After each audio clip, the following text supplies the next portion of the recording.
Suspect in custody after that long standoff. ABC's Ryan Owens is in the Houston suburb of Spring, Texas, with the very latest. Good morning, Ryan.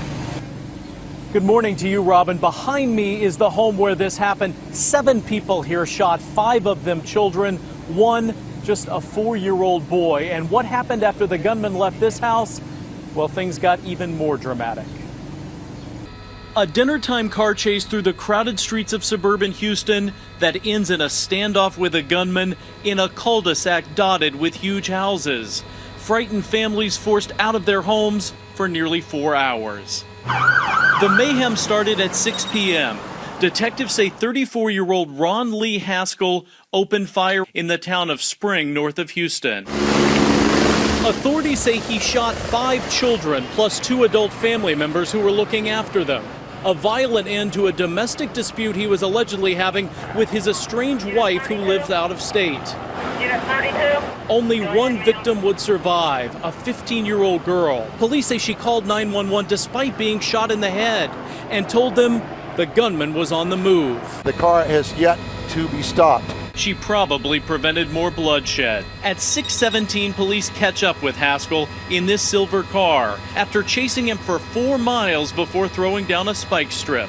The left rear tire is flat on the car. His tires blown, snipers corner him in that cul-de-sac. It's just a terrible thing. I don't know what could have happened. At 8 p.m., police bring in 1 armored vehicle and then another, sandwiching Haskell's car for nearly 2 hours. He's held a gun to his head, so he does have an active dialogue that we now have turned over to the hostage negotiation team. Then the dramatic conclusion just before 10. Haskell gets out of his car, hands over his head, and police swoop in to finally end it. LA County, and it's the LA County Sheriff's deputies who are the jurisdiction, the agency that manages this area, provides the police support.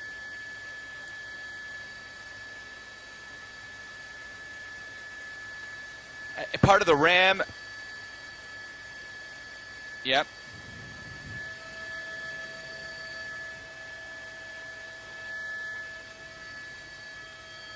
Through the stop sign there again. Oh yeah, he's been traveling at speeds of 50, 60 miles an hour plus. Now in a residential area. This is the Rosewood area here of LA County, or just a bit south of that park, that Irwin Johnson County Park here. Now making a turn again. It appears that the LA County Sheriff's deputies have backed off a bit. They're really concerned about the safety of all the pedestrians. He's been weaving in and out of traffic, against traffic here. And now actually moving with traffic. Oh, look at that. Wow, those pedestrians there so close. They got to put an end to this as quick as possible. But he's driving so erratically, at least, against traffic now. And you can see those LA County Sheriff's patrol cars are coming at him through the intersection.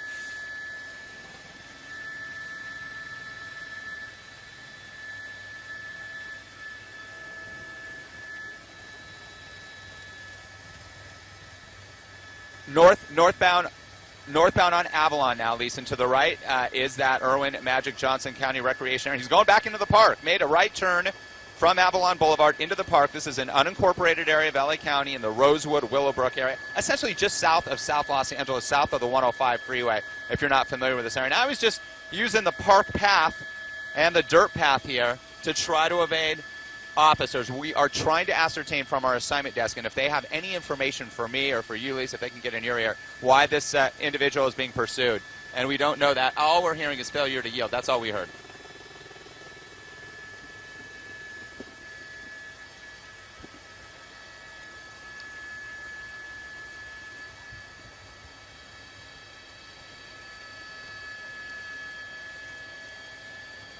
And he keeps going back right here. That's where he kind of stopped. He slowed down right there, at least. That's what you were alluding to right there. And it looks like he continued on.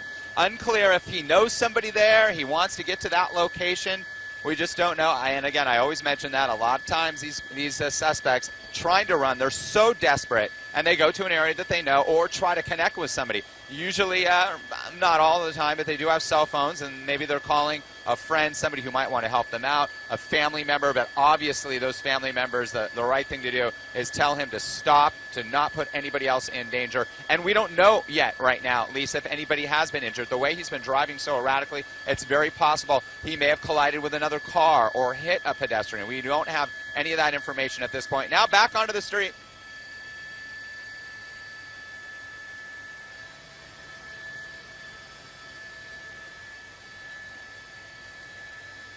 back northbound on Avalon Boulevard, Lise, traveling at a high rate of speed. Oh, here it goes. Almost a crash. Almost a collision there. Yeah, right through the intersection there. Heading up towards the 105 freeway. It does not appear there is a ramp here at Avalon so that he could enter the 105 if he chooses. But he's traveling northbound at a very high rate of speed. He is not stopping it. And there's the 105, crossing under the 105.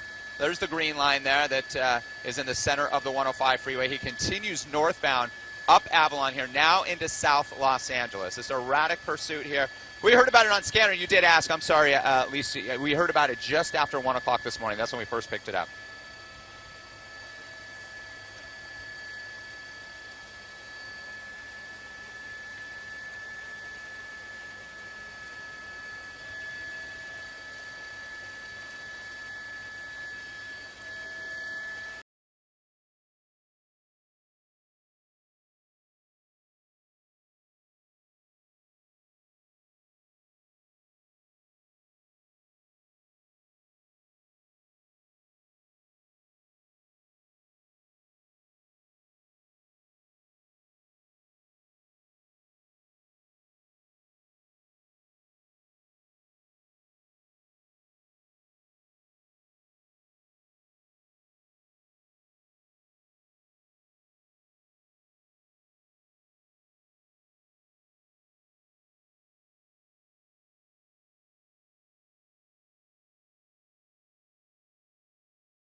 right. Overnight, a police chase shutting down Los Angeles Freeway 91, backing up traffic for hours. This is getting very, very dangerous. An attempted murder suspect leading police on a chase during rush hour.